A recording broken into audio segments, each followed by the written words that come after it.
Have you ever scrolled through your feed, seeing people posting about spontaneous weekend trips to Paris or flashing their new Tesla, and thought to yourself, where do I actually fit in this picture of wealth? Maybe you've stared at your bank balance late at night, wondering if you're doing better or worse than people your age. Or maybe you've heard phrases like middle class, upper middle class, and wealthy tossed around like everyone knows exactly what they mean. But deep down, you realize you don't. Because no one ever tells you the real numbers behind those labels. Well, today we're going to change that. Because this isn't just another How Rich People Live video. This is about you. About finding out exactly where you stand on the American wealth ladder. Not in vague ideas, but in real numbers that reveal the truth about who's rich, who's middle, and who's struggling to get by.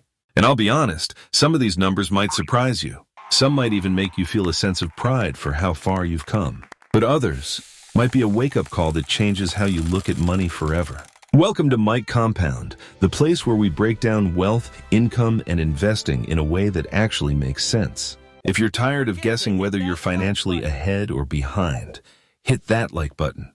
Because what you're about to hear might completely reset your perspective on wealth in America. Now, when you think of being wealthy, what picture comes to mind? A person with a mansion and a garage full of luxury cars? Someone who never has to check their account balance before buying something? Maybe that neighbor who somehow takes 3 vacations a year and still seems relaxed all the time. Here's the surprising part. The reality of American wealth distribution looks nothing like what most people imagine.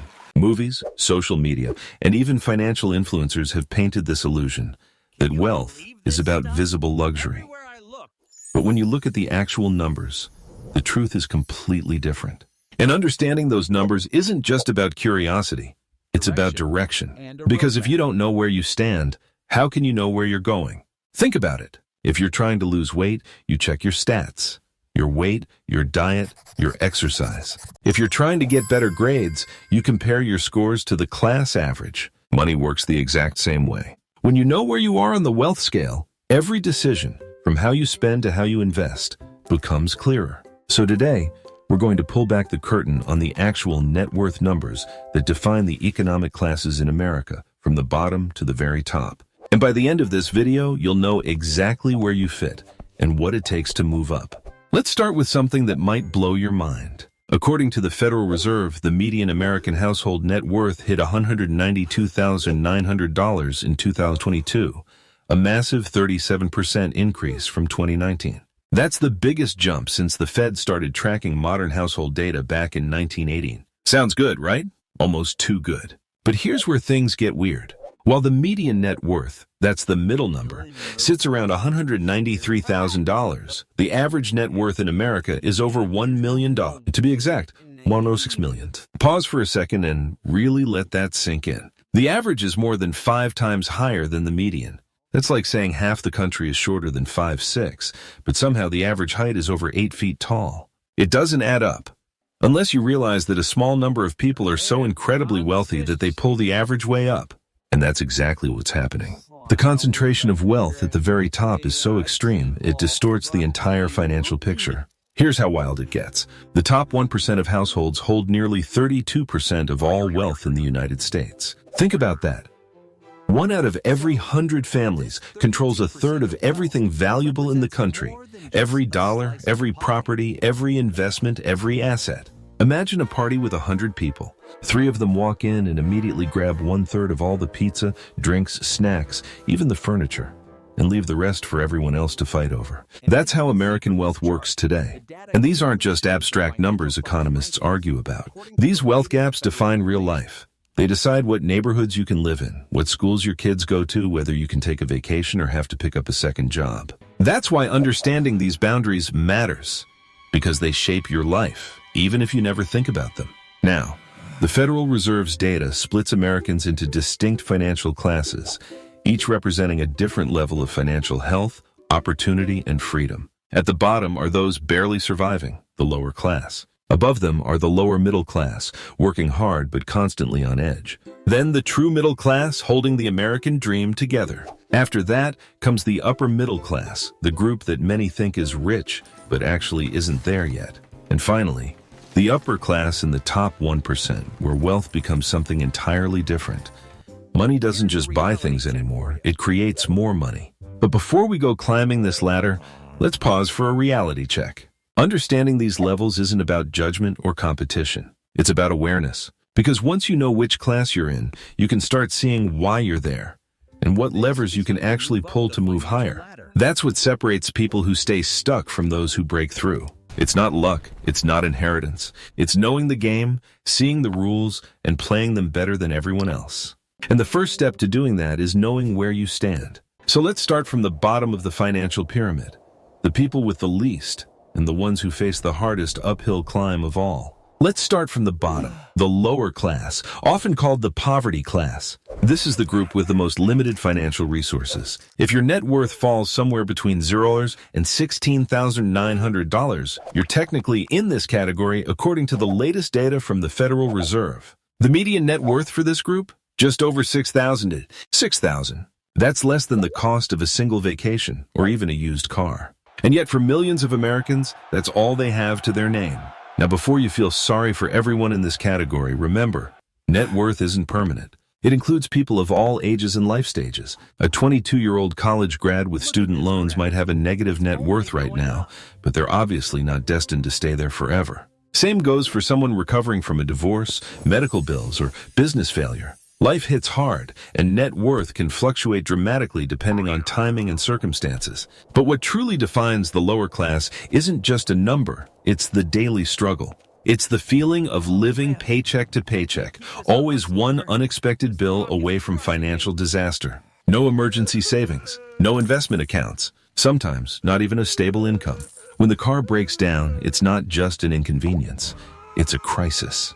When the rent goes up, it's not frustrating. It's terrifying.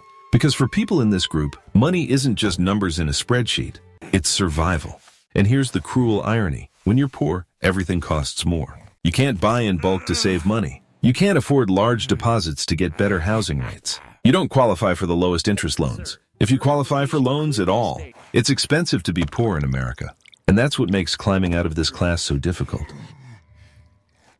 Now let's move up one level, the lower middle class. Here, things start to look a little more stable, but far from comfortable. This group's net worth typically falls between $16,900 and $43,760, with a median around $61,000. They're the skilled workers, service employees, office staff, and small business owners who keep the economy running.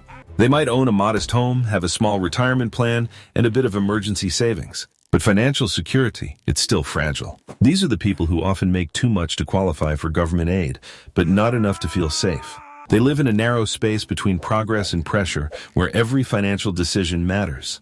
A broken appliance means debt. A medical bill means cutting back on groceries. They can't afford big mistakes because one bad month can erase a year's worth of effort. From the outside, it might look like stability.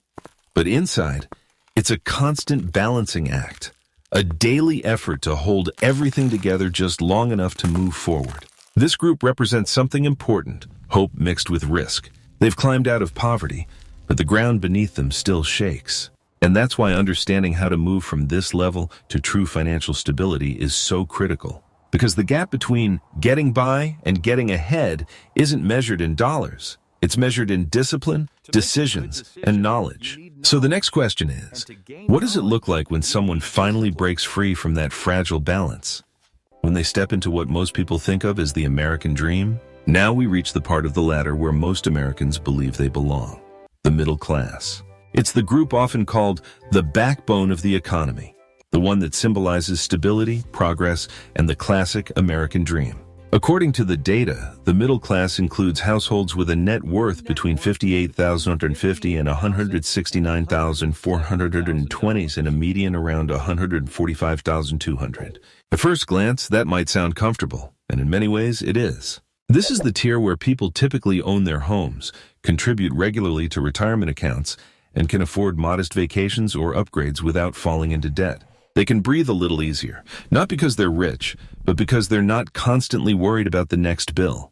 They've moved past the survival stage and into the stability stage. These are the families with a plan, saving for their kids' college, paying off their mortgage, maybe investing in an index fund or two. They've built habits that keep them safe from financial chaos. But even within the middle class, there's a wide spectrum. Someone near the lower end might still feel stretched, every expense carefully calculated. Someone near the upper end might have breathing room, some flexibility, even a taste of freedom. The middle class is where discipline meets opportunity.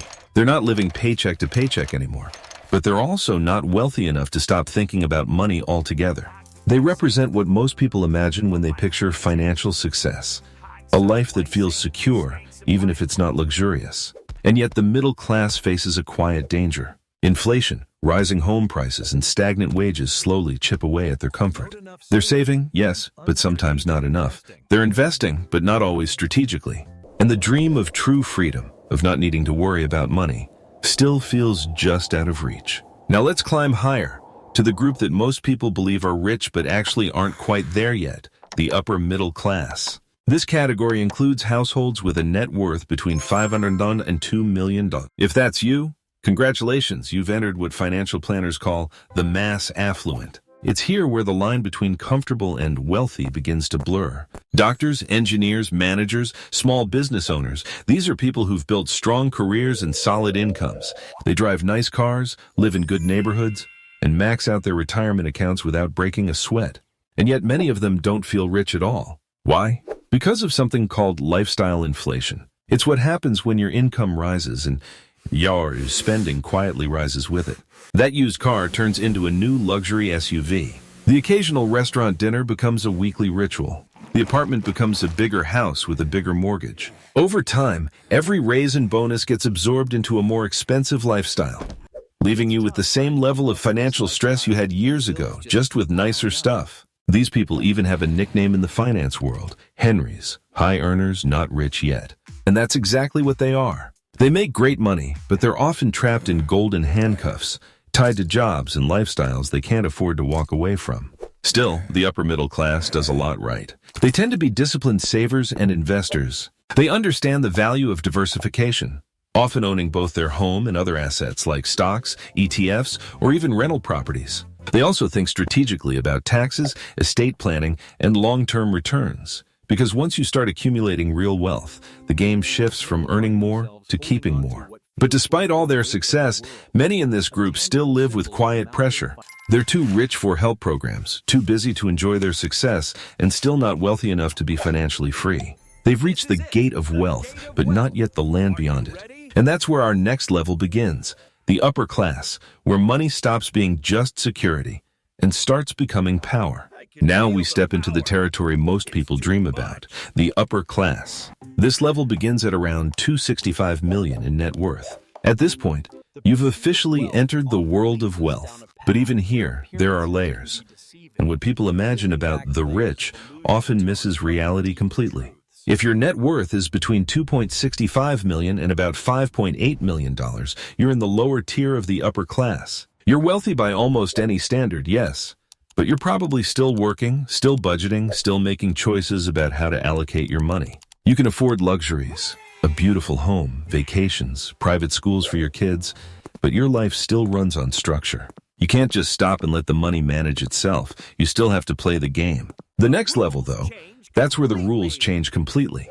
According to the latest data, to make it into the top 1% in America, you need at least $5.8 million in net worth. But depending on who you ask, that number can vary.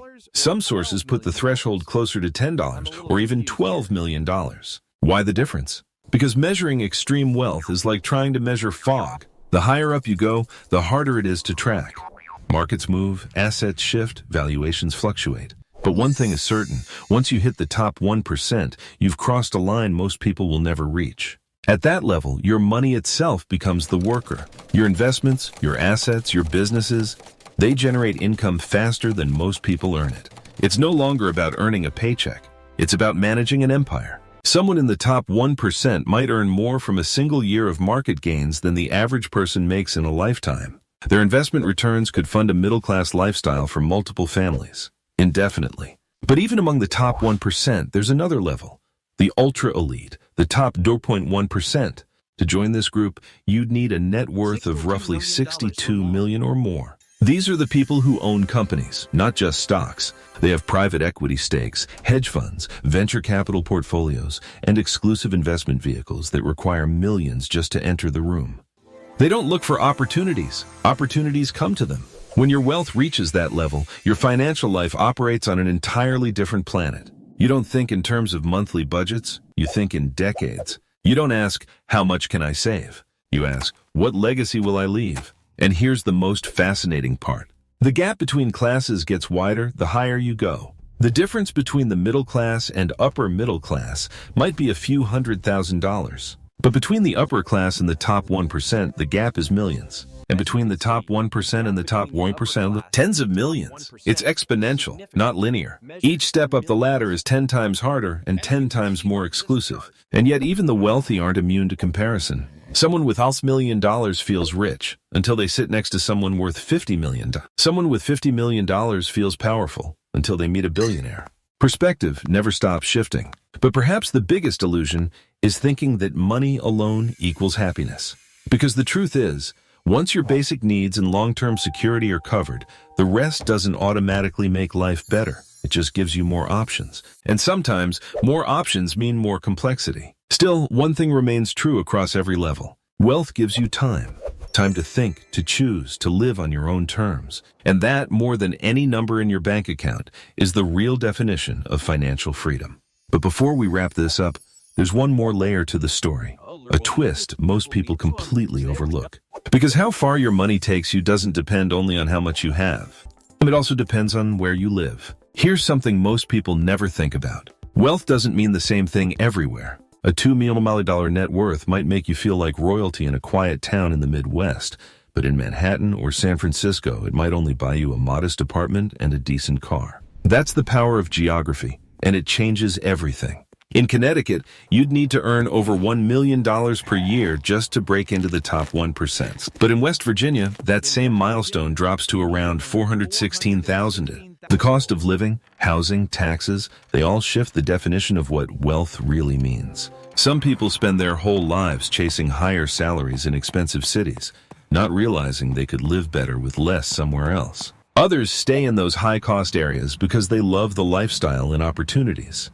But that choice comes with a price. Understanding this trade-off is crucial, because wealth isn't just about how much you have, it's about what that money can do for you where you are. So where does all this leave you? Whether today's numbers made you feel proud or maybe a little uncomfortable, remember this: these categories aren't permanent. People move up and down the financial ladder all the time. And more often than not, what determines which direction you move isn't luck. It's behavior. The difference between staying stuck and breaking through usually comes down to a handful of consistent actions. Spending less than you earn, investing early and often, staying out of toxic debt, and learning the game instead of guessing. But the single biggest mindset shift, the one that separates those who look rich from those who become rich, is understanding the difference between showing wealth and building wealth. Social media tells you to buy the image. Real wealth is built quietly, in index funds, real estate, and compound interest that works while you sleep. Remember, even billionaires like Warren Buffett still live below their means. He bought his house in 1958 for $31,500 and never left. He knows something most people forget. Money isn't for showing off, it's for freedom. So whether your net worth is $5,000 or $5 million, the path forward is the same. Spend wisely, invest consistently, and let time and discipline do their magic. Because wealth isn't a destination, it's a process, one you can start today.